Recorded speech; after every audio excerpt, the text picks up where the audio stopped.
सैयद मुजम्मिल साहब, ये मैं बाद में आता हूँ जो पीपल्स पार्टी से कंफर्टेबल है या अनकंफर्टेबल है। पहले पीटीआई की बात हो रही थी, राणा साहब ने भी बात की, हसन साहब ने भी बात की।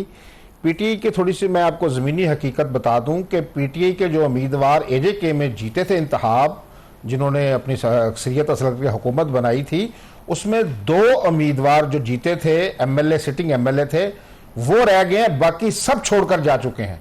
एक साबिक वज़ीर आज़म सरदार अब्दुल कयूम खान नियाज़ी हैं और एक ख्वाजा फारूक साहब हैं। बाकी तकरीबन को पीपल्स पार्टी में उनकी अक्सरियत चली गई है, कुछ नून में चले गए हैं। इसी वजह से जो पीटीआई का उनकी अपनी हालत का इल्म था तो उन्होंने इसी में अफियत जानी कि वो बाइकाट का रास्ता इख्तियार करें ताकि उनकी जान छूट जाए।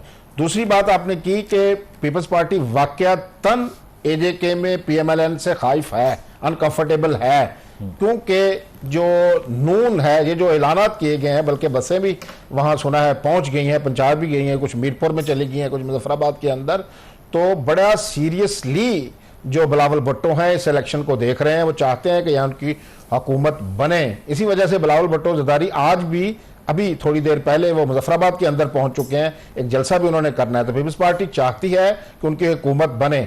अभी 13 नशिस्तों पर जो पोलिंग होगी, आज गिनती शुरू हो गई है, नतीजे आना शुरू हो गए हैं। यहाँ 3 अजला हैं, पहला मीरपुर है और दूसरा भिम्बर है। मीरपुर भिम्बर में एज हासिल है पीएमएलएन को।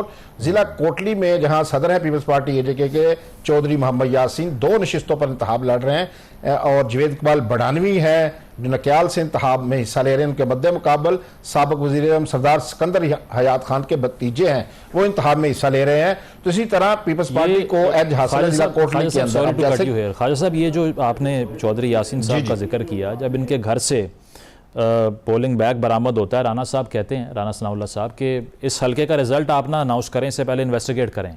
आपको लगता है कि ये डिस्प्यूटेड हो जाएगा, नून लीग मजीद बयानात देगी इस पर? ये तो बयानात आ रहे हैं ना, अब पीपल्स पार्टी की तरफ से भी आ रही है। तो इस तरह की छोटी मोटी झड़पें आप पंजाब में देखें तो यहाँ तो बहुत कुछ होता है। यहाँ तो बिल्कुल हल्का फुल्का म्यूजिक चला है, हमें जो नजर आया है। ये तो वो उनको सस्पेंड भी कर दिया गया है, अमले के जो 2 लोग थे इलेक्शन कमीशन के, और उनके खिलाफ एफआईआर भी दर्ज हो गई है। तो ये इल्जामात होते रहेंगे, लेकिन मुकाबला दोनों जमातों में बड़ा कड़ा मुकाबला है। पीपल्स पार्टी में नून लीग के दरमियान और इस्तेकाम पार्टी के भी 4-5 जो पुराने इलेक्टेबल्स थे, कुछ पीटीआई के उम्मीदवार थे, उसमें चले गए हैं।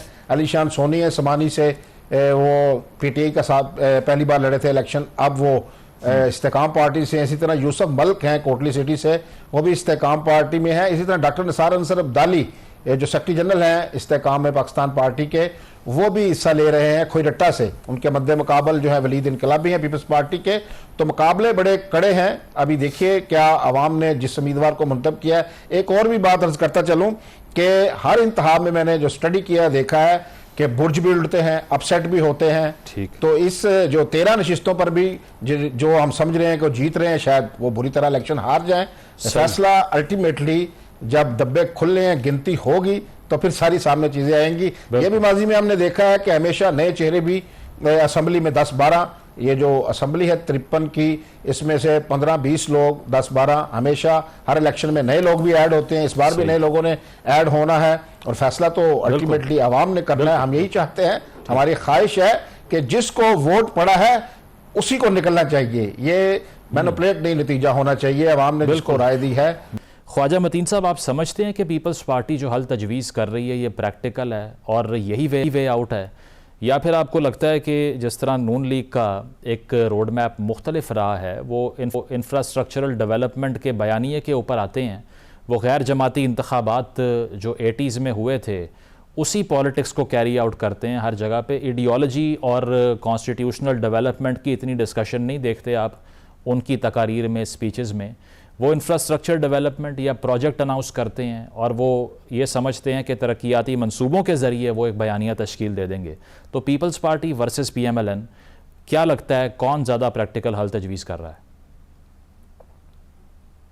जी सैयद मुजम्मिल साहब, दोनों के अपने अपने मैदान हैं। अगर तमीर तरक्की भी करनी है, डेवलपमेंट स्ट्रक्चर भी करना है, और आइनी तौर पर जो हकूक़ मिल्कियत की बात कर रहे हैं, कि हकमियत की बात कर रहे हैं बिलावल भुट्टो, दोनों चीज़ें साथ साथ चल रही हैं। ये तो नहीं है एक चीज़ चलेगी, इन दोनों चीज़ों ने आगे बढ़ना है। जहाँ तक मुज़ाकरात की बात आपने की है, तो मुज़ाकरात बिल्कुल होने चाहिए, मुज़ाकरात के बगैर तो कोई रास्ता नहीं। सियासतदान के पास एक ही हथियार है, डायलॉग, डायलॉग और फिर डायलॉग। लेकिन एक फ्रीक, अब अगर आप गुफ्तगू पर आमादा ही ना हो तो आप क्या बात करेंगे। जब ऑल पार्टीज कॉन्फ्रेंस बुलाई गई मुजफ्फराबाद के अंदर, तमाम पार्टियों ने उसे ज्वाइन किया सिवाय कलदम जैक ने। जब जैक वहां गई नहीं, अगर आप समझते हैं ये 12 नशिस्तें खत्म होनी है तो लोगों को कायल कीजिए ना, या आप गन पॉइंट पर या बाजू मरोड़ कर अपनी बात मनवाएंगे। ये तो मैं तो समझता हूँ ये कोई नुक्ता नजर नहीं है। जमहूरी, अगर आप जमहूरियत की बात करते हैं, ये सारा कुछ एजेके में इतना बड़ा इंफ्रास्ट्रक्चर है कि वाने वजीर आजम है, एक वाने सदर है, पूरी सुप्रीम कोर्ट है, हाई कोर्ट है, तो ये सारा सियासतदानों ने ये सारा इंफ्रास्ट्रक्चर खड़ा किया ना, किसी और ने तो नहीं खड़ा किया। तो दूसरी बात जो बिलावल भुट्टो जरदारी साहब ने आपने कहा, ट्रुथ एंड रिकंसिलिएशन कमीशन बिल्कुल बनना चाहिए।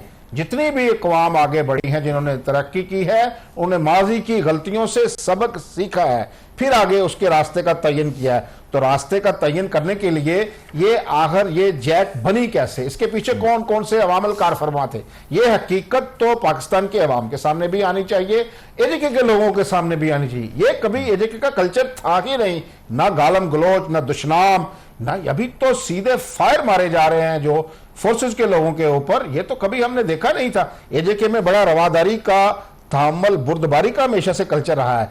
तो ये बिलावल भुट्टो साहब की जो तजवीज़ है, इससे मैं पूरी तरह इत्तफाक करता हूं, इस पर बनना चाहिए ये, ताकि वाज़े हो सके कि माजी में हमने कहां कहां गलती की है, क्या क्या हमें नहीं करना चाहिए था। उसको कोई ना कोई तो आइडेंटिफिकेशन उसकी होनी चाहिए। नहीं होगी तो फिर इसी तरह हम जो गलतियां पे गलतियां करते चले जाएंगे।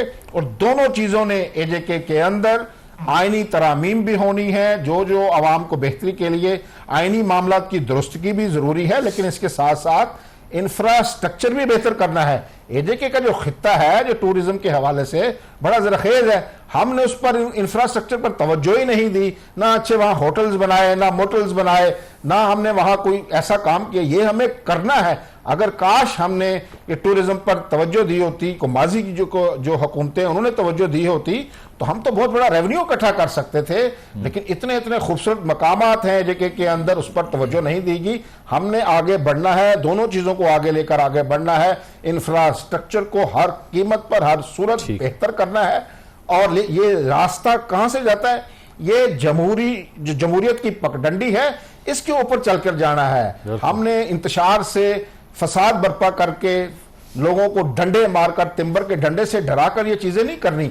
इख्तलाफ राय होना है, इख्तलाफ राय के हमें आदाब सीखने हैं। हमें बताना है कि आपका ये नुक्ता नजर है, अगर आप समझती है, जैक समझती है कि ये जी महाजिन की जो नशिस्तें हैं ये नहीं होनी चाहिए, तो भाई बाकी पॉलिटिकल जमातों को कायल कीजिए, गुफ्तगू कीजिए। आप ऑल पार्टीज कॉन्फ्रेंस का हिस्सा भी नहीं बनते। फिर सुप्रीम कोर्ट ऑफ एजेके ने कहा कि ये रास्ता ये पार्लियामेंट से होके जाना है, असेंबली में आना है। अगर आज इंतखाबात हो रहे हैं, अगर ये समझदार लोग होते, जमहूरी या सियासी लोग होते, तो इस प्रोसेस का हिस्सा बनते। जो कहते हैं बड़े मकबूल हैं, तो मकबूलियत जांचने का जदीद दुनिया ने पैमाना क्या बनाया है? वो वोट की पर्ची है। आप आज पता चल जाएगा, जिसको लोग, वो हर बंदा दावा उम्मीदवार करता है मेरे लोग साथ लोग हैं, कोई कहता है मेरे साथ लोग हैं। तो जब बैलेट बॉक्स से वोट निकलेंगे, गिनती हो जाएगी, फिर ही मोहर लगेगी ना, कि पता चल जाएगा ये यहाँ का मकबूल नुमाइंदा है, ये असेंबली में जाने का हकदार है। वो कोई अथॉरिटी बनाएगी या हर शख्स खुद को कहेगा जी मैं बहुत मकबूल हूं, असेंबली में जाके बैठ जाए।